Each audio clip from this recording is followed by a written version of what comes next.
começar a trabalhar com Do projetos zero, né? social, especialmente quem quer trabalhar com projetos de impacto social, etc. e tal. Então, a gente vai Tá. falando bem basicamente o que é um projeto social, né? O projeto social, ele visa uma transformação social. E o ciclo de vida de um projeto, elaboração, estruturação, realização e encerramento. Que era o que eu estava perguntando para vocês, que o encerramento é a avaliação, né? Até que ponto, qual é o ritmo de avaliação que vocês têm feito dentro do projeto? Hum, o Isso aqui eu... encerramento, né? É, porque durante a realização é muito importante você estar monitorando e avaliando o projeto, né? E muitas vezes a gente não tem perna para fazer isso, gente. Eu sei disso. O operacional, ele vai engolindo, mas se você realmente quer que o projeto tenha uma segunda edição, terceira, quarta, é muito difícil você conseguir fazer isso sem fazer uma monitoria e avaliação. Tu realmente leva a sério o processo também, né, Renan? Se tu quiser só fazer um projeto para aparecer, beleza, vai fazendo.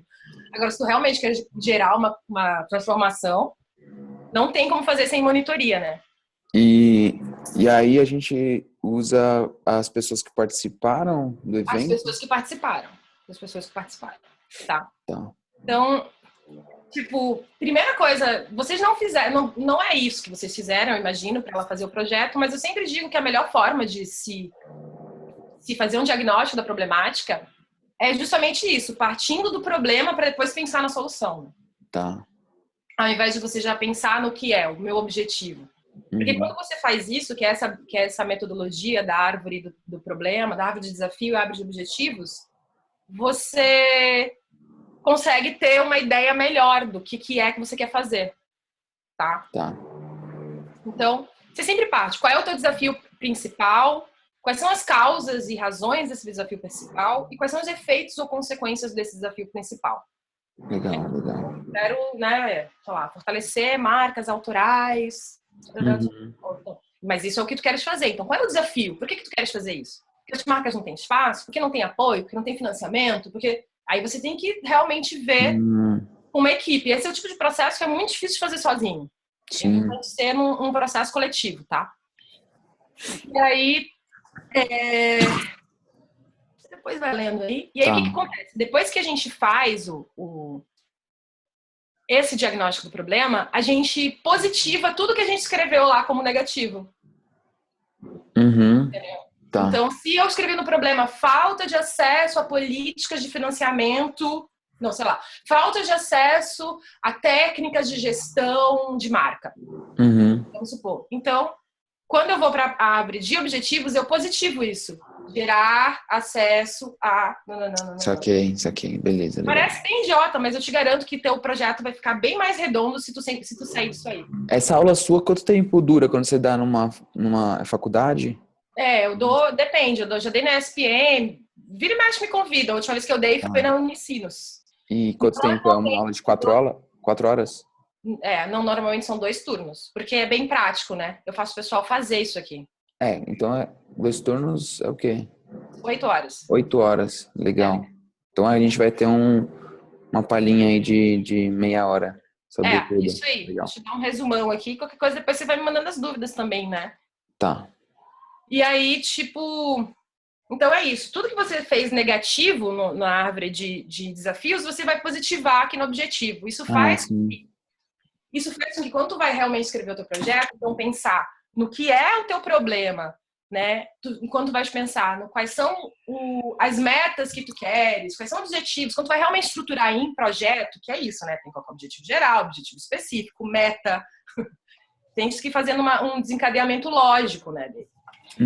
Para tu fazeres isso é muito mais fácil se tu parte do problema. Tem até uma relação aqui, sabe o Golden Circle? Sei. Então é isso, você tem que partir do porquê, né? Antes de ir do quê? Why, what, and... Não, how... Não, como é que é? What? Why? What and how. Tá. Então você sempre parte do ideal, o centro de tudo é o why, né? O porquê. Por que você quer fazer isso? E aí, no caso de um projeto social, por que você quer fazer isso qual é o desafio que você tem Mas a gente, numa sociedade capitalista, a gente sempre tem um why money na frente, né? O why dentro do why é grana para subsistência. Mas a gente também subentende que dentro de um projeto de impacto social, a grana, o projeto de impacto social, ele tem fins econômicos, mas não necessariamente fins lucrativos. E isso faz a diferença. E aí, esse money, como a base de tudo, ele fica diferente, né?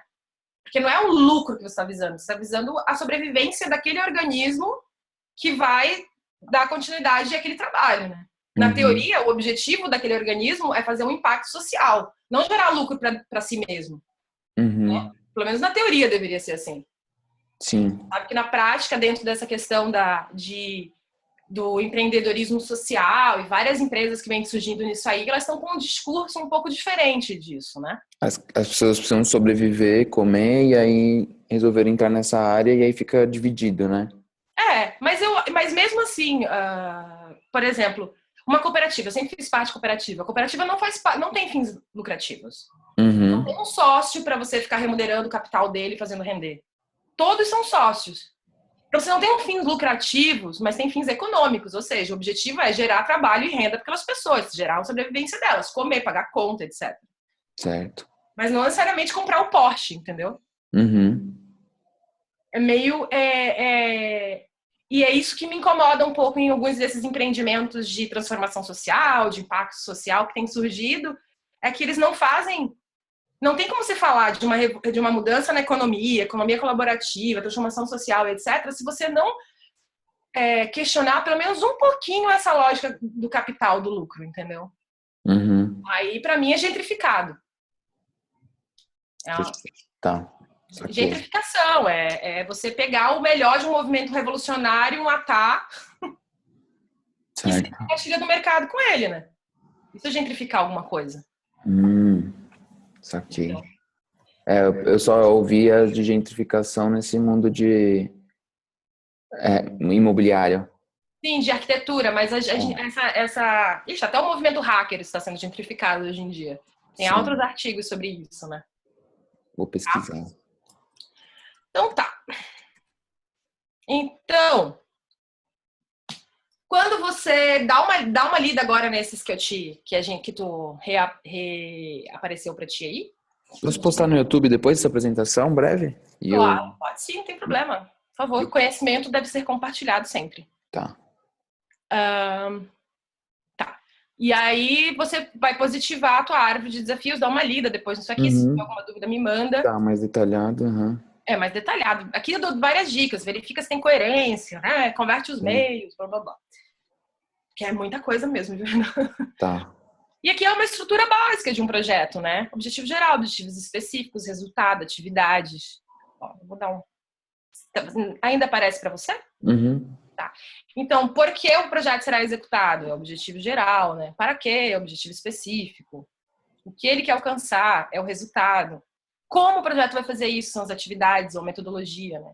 Quais os fatores externos? Isso é muito importante, que a gente estava conversando na nossa conversa anterior. A gente tem que pensar nesses fatores externos, né? Senão, a gente fica pego de saia curta em qualquer situação que der errado, porque a gente não pensou nela, né? Então, opa, o que aconteceu? Tá. Encaixou aí, né? Como se pode conseguir avaliar isso daí? São os indicadores, aquilo que eu estava te falando, que tem que ter indicador. Onde os meios de verificação e quanto o orçamento do projeto, né? Então, o marco lógico, que é aquilo que eu te falei na semana passada, ele é uma forma de desencadear, o próprio nome já diz, lógico, né? É um desencadeamento lógico das etapas de um projeto. Ele parte do objetivo geral, que é aquele problema que a gente positivou, né? E aí depois você vai para o objetivo do projeto, que também é chamado de objetivo específico. E aí depois, cada objetivo específico, né? Deixa eu pegar para minha linguagem. O meu objetivo geral para fazer uma turnê é fazer um espetáculo na praia. Levar vários artistas a fazer um espetáculo na praia. Os meus objetivos específicos são descentralizar a cultura que fica aqui na capital, gerar público para artistas que pouco circulam no estado, entendeste? E cada um desses objetivos, o objetivo específico de gerar público, ele vai ter metas específicas. Como é que eu gero público para isso? Como é que eu crio? Se eu quero gerar público, então eu tenho que criar awareness, né? Então, quais são as metas que eu tenho que estabelecer para gerar essa awareness para cumprir esse objetivo específico. Tá. E aí, o outro objetivo específico que é descentralizar. Quais são as minhas metas? Então, quais são as metas para realmente descentralizar? Então, eu não vou nas grandes cidades, porque no interior também tem grandes cidades, e assim vai indo, né? Tá? Meta, que é o que é cada meta, a gente vai ter um conjunto de metas para cada objetivo específico, e as atividades, que são as ações operacionais que tu vais fazer para cumprir cada meta. Quanto tempo você leva para fazer isso aqui? Depende do projeto. Depende do projeto. Um projeto nacional, assim, que nem o último que eu fiz disso foi um projeto nacional, foi um mês. Entre diagnóstico, né? Entre a árvore, diagnóstico, reunião, blá, blá, blá, blá. Vai acontecendo num tempo lento, assim, né? Tipo, não é todo dia full time, assim, vai acontecendo quando o corpo vai digerindo as soluções. Com certeza, sim. Mas se é um projeto menor, se é um projeto tipo de alcance local, né? Até mesmo estadual, a gente faz em uma semana e meia no máximo.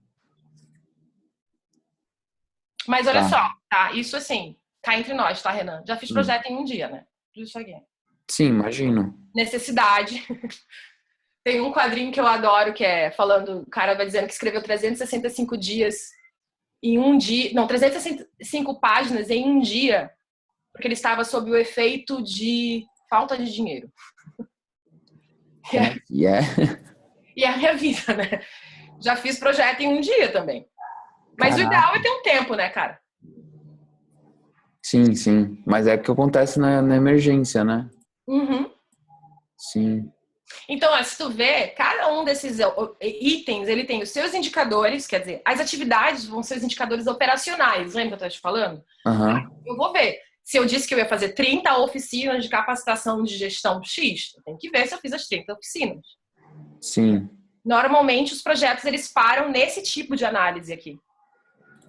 E aí eles não vão para cima, que é pensar. Mas tá, eu fiz as oficinas porque eu tinha uma meta com isso. Eu cumpri essa meta, e essa minha meta ela se relacionava a um objetivo maior. Eu cumpri esse objetivo. Entendeu? E aí a gente tem duas opções, cumpriu ou não cumpriu? Cumpriu ou não cumpriu. Ia fazer uma análise sincera, né? Do que não deu certo, o que não deu. Quando cumpriu, é legal, vamos fazer melhor pro próximo. Quando não cumpriu... Vamos reavaliar. Vamos reavaliar se a gente consegue fazer melhor pro próximo ou se é melhor desencanar desse objetivo. Exatamente. Se é um objetivo irreal, né? Vou te dar um exemplo. Empoderar. Todo mundo coloca como objetivo empoderar. Sim. Empoderar não sei o quê. Mas como é que você mede empoderamento? Como? Pra você, como você mede empoderamento? É tão subjetivo. E é que as pessoas, na maioria das vezes, nem tentam pensar em empoderamento. Ou pensam o quê? Que elas vão medir como? Com o operacional. Eu quero empoderar uma pessoa para ela saber mexer no vídeo, fazer vídeo, para ela produzir o conteúdo para a comunidade dela, um conteúdo autoral. É esse que é o objetivo dela ali, para empoderar. Mas aí como é que ela disse que ela atingiu isso? Porque ela deu 30 oficinas de vídeo. Não é isso, né? Porque a maioria dos projetos, isso é uma coisa, Renan, que é eu trabalhei muito tempo com projeto assim para Instituto Fundo Internacional, sabe? Tipo ONU, Unesco, etc e tal. Então esses institutos, esses organismos maiores, eles não te dão dinheiro se tu não tiver bem claro como é que tu vai analisar o teu objetivo específico. Qual é o indicador do teu objetivo geral? E é aqui que pega, porque, por exemplo, quando você vai para o maior, que é o impacto, quando você fala, agora eu vou analisar qual foi o impacto desse projeto nessa comunidade, nesse grupo, enfim. Você está falando de uma análise que normalmente tem que ser feita, no mínimo, 6 meses depois que o projeto terminou. E aí é onde, normalmente, dentro do Brasil, os projetos que, especialmente, são financiados aqui por fundos nacionais mesmo, eles não pedem isso, né? Poucas são as pessoas que param 6 meses depois que o projeto terminou oficialmente para ir fazer uma análise de impacto, né? Sim. E como que é a seleção das pessoas? Porque você vai chamar pessoas que você conhece ou você vai ir aleatório lá na seleção? Tu diz seleção para serem os beneficiários do projeto? Os indicadores, as pessoas que a gente vai medir. Sim. Depende. Tipo, o operacional eu acho que é dentro de quem é o usuário do projeto, digamos assim, né? O impactado final ali. Mas os outros são realmente internamente. São pesquisas internas, o indicador de desempenho, de efetividade. Normalmente, o ideal é tu colocar no teu orçamento uma empresa que faz trabalho com pesquisa para fazer isso para ti. Ah, tá. E já o objetivo, o maior, que é o indicador de impacto, que é aquele que a gente vai fazer meses depois, ele não é interno, ele é externo de novo, aí tu volta para a comunidade. E também é legal que tu tem uma empresa que trabalha com pesquisa para fazer isso para ti. E a gente sempre coloca empresas assim, mas já aconteceu de ter aquele orçamento super restrito, limitado, que a gente teve que assumir isso também. Saquei. Legal. E aí tem todo um método para tu transformar objetivos que são subjetivos em indicadores palpáveis, né? Uma técnicazinha, porque no final das contas, Renan, fazer projeto é uma técnica, entendeu? Sim, sim. Muito massa. Então, tipo assim, essa ficaria a estrutura mais ou menos do teu marco lógico, né? Objetivo geral, objetivo específico 1 com produto 1, atividade. Produto 2, atividade. Produto meta é a mesma coisa. Tá. Beleza. Engraçado, né? Se a gente pode pensar isso até para um desfile de moda, né? Dá mesmo. Não tinha parado de fazer essa analogia. Tipo, objetivo geral. Na verdade, é ao contrário, né? É atividade, desfile, né? Sim, sim. Que louco. É bem complexo, mas acho que acaba trazendo um propósito maior para um desfile de moda, né? Sim, com certeza. Por exemplo, dá para pegar aquele desfile que o Ronaldo fez e destrinchar aqui num objetivo maior de trazer. Gostei dessa. Trazer visibilidade para, né? Vou sugerir uma aula dessa lá sua na Santa Marcelina. Uma atividade dessa. Eu ia adorar. Se tu sugerir, eu vou adorar. Só que a gente vai ter que fazer o marco lógico da sua atividade. Da atividade da sua atividade. Podemos fazer, não tem problema, a gente faz. A metalinguagem tá aí para isso.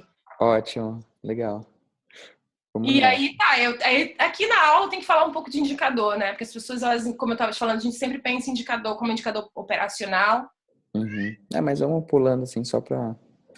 Então, tipo, né?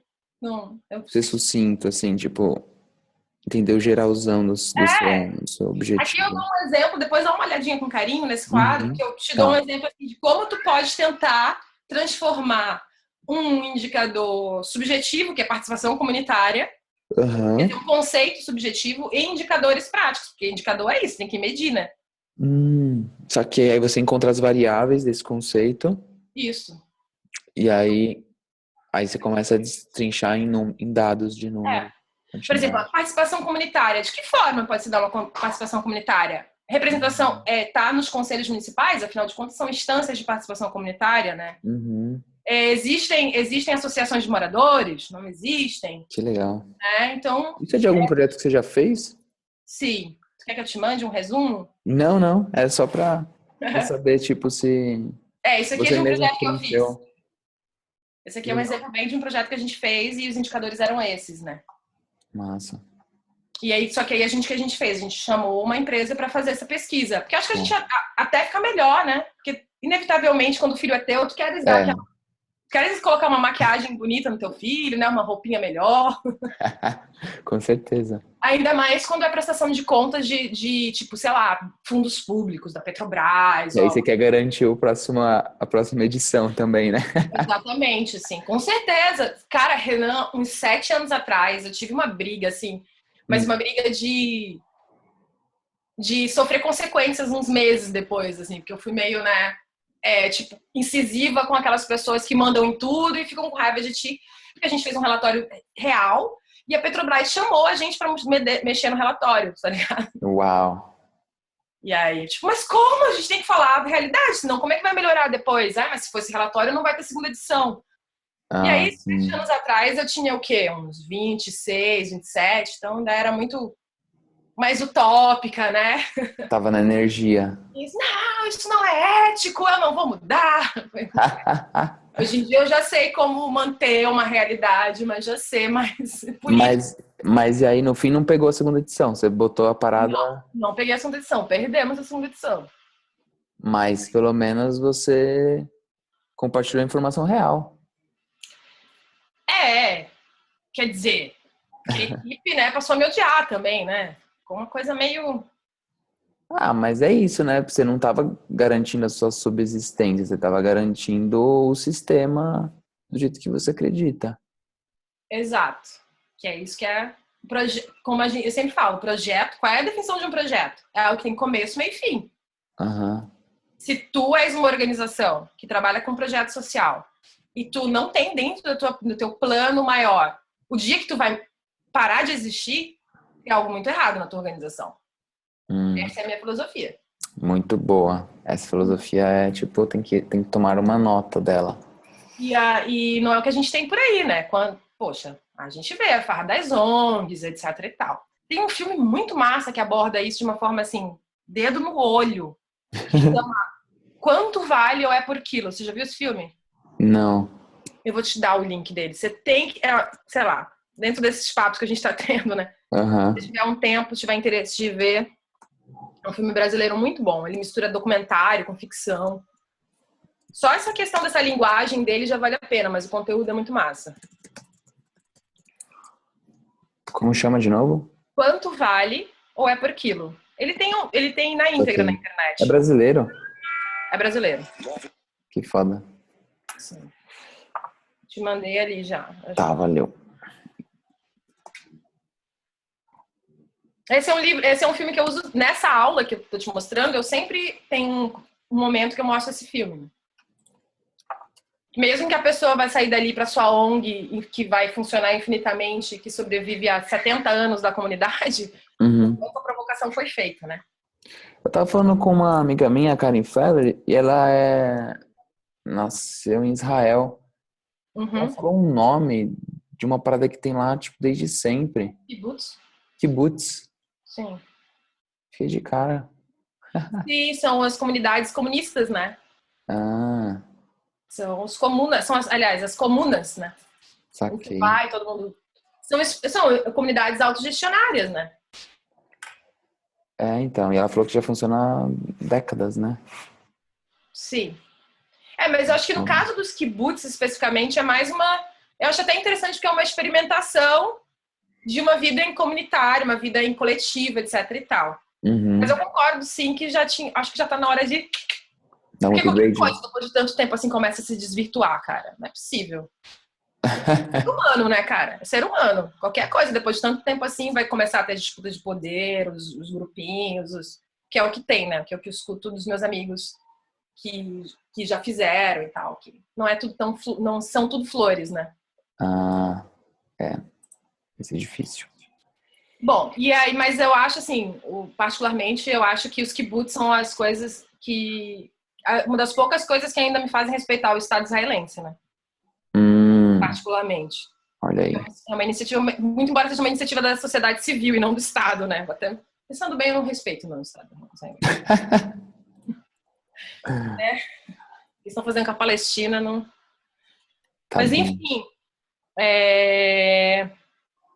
aí tá, vai seguindo, é uma aula, né? Então a gente meio que repete as informações para o pessoal decorar aqui. Então estou falando dos indicadores de impacto de novo, o que é o que, atividade operacional, resultado é desempenho, coisa toda.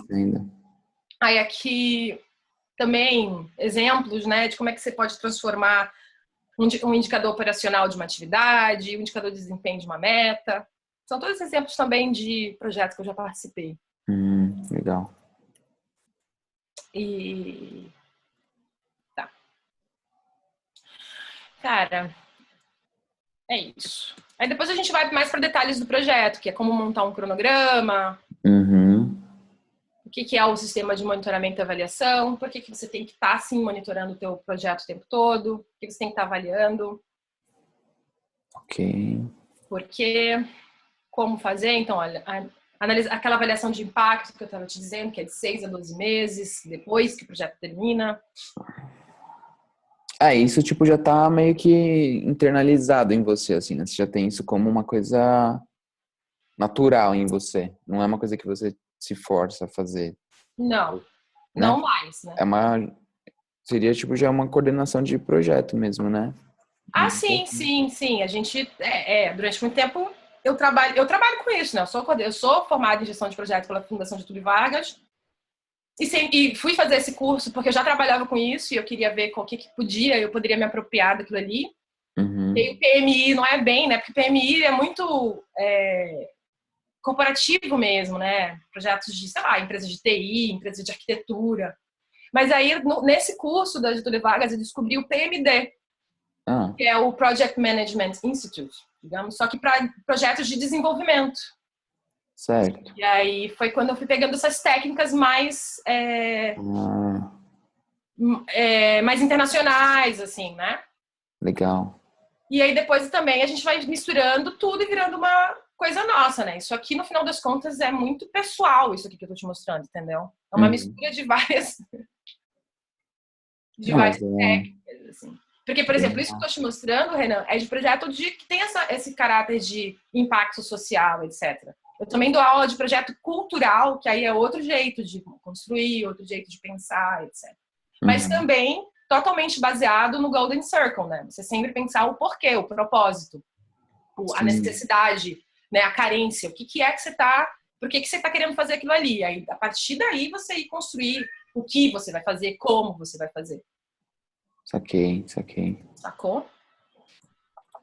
Mas é isso, a Puro, a gente, assim, nesses momentos de crise, especialmente onde essa questão dos projetos de experiência, de ativação de marca, etc., ainda são muito limitados em São Paulo e no Rio, né? A gente vê poucas marcas apostando nesse tipo de ação fora de São Paulo do Rio, mesmo as grandes, sabe? Tipo, a Red Bull tem o Red Bull Station em São Paulo, mas quando ela vai fazer uma ação de experiência em Porto Alegre, ela não coloca as meninas de shortinho para distribuir Red Bull na balada, entende? Não, isso tem ainda aqui também. Também, tá, mas é porque tem isso e outra coisa, que não tem a outra coisa ainda, né? Ainda, mas vai chegar.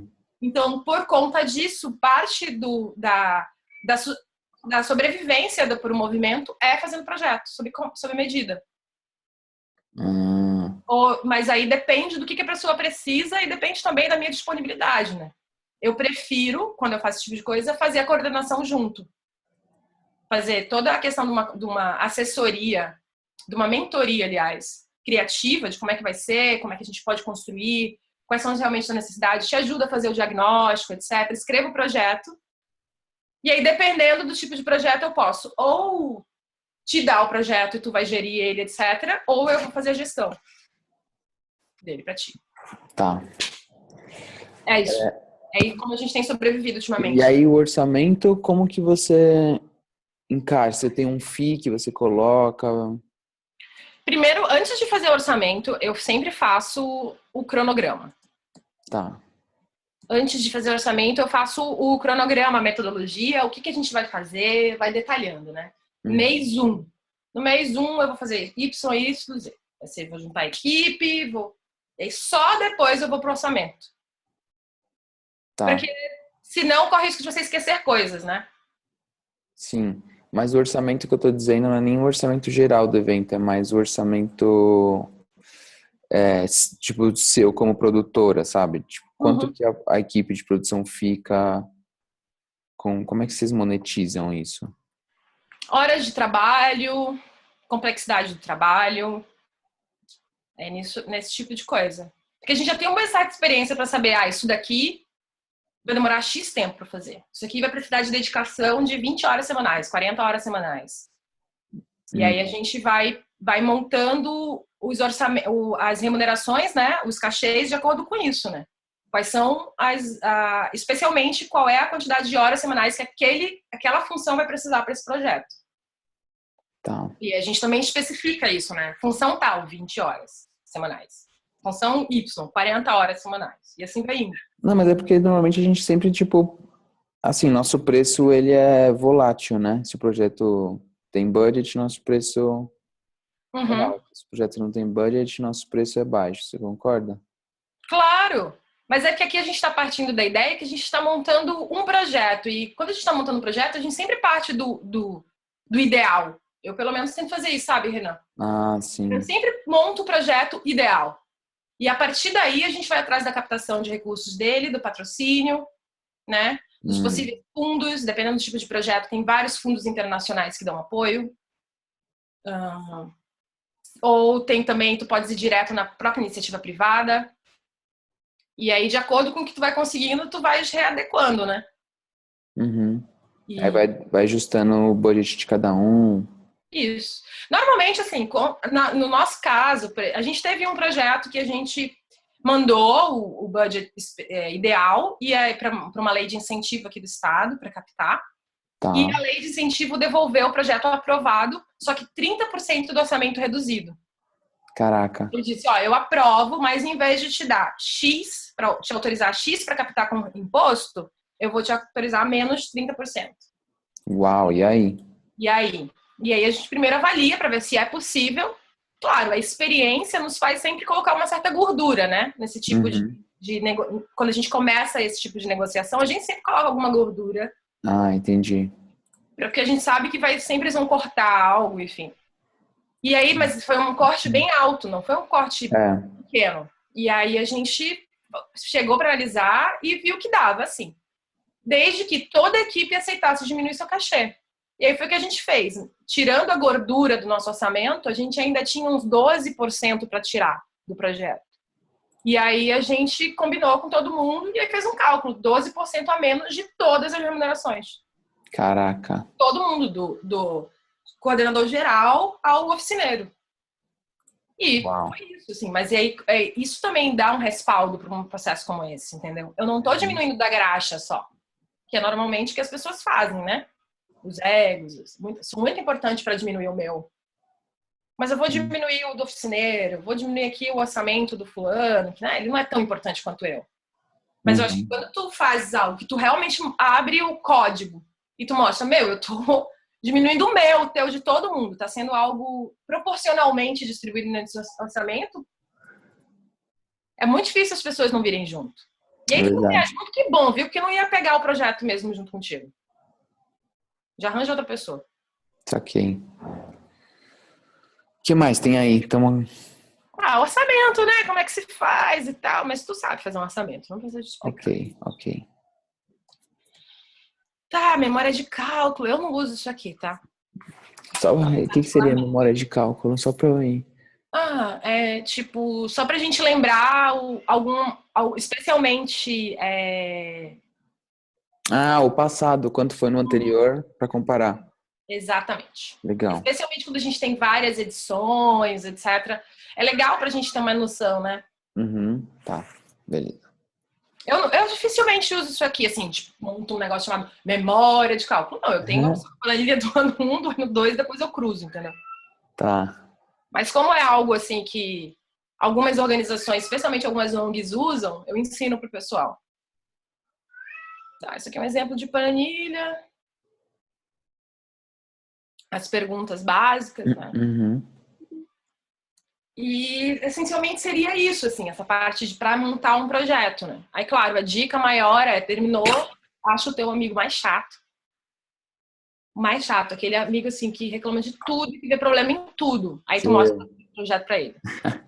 Só achar um amigo chato que nem eu. Então, quando eu fizer, eu vou mandar para você. Isso aí, eu sou a amiga chata dos meus amigos. Eu sou. Eu sou a que diz, eu não tô entendendo, isso aqui não faz sentido, isso aqui não vai funcionar. Enfim. Muito massa. É isso. Do caralho.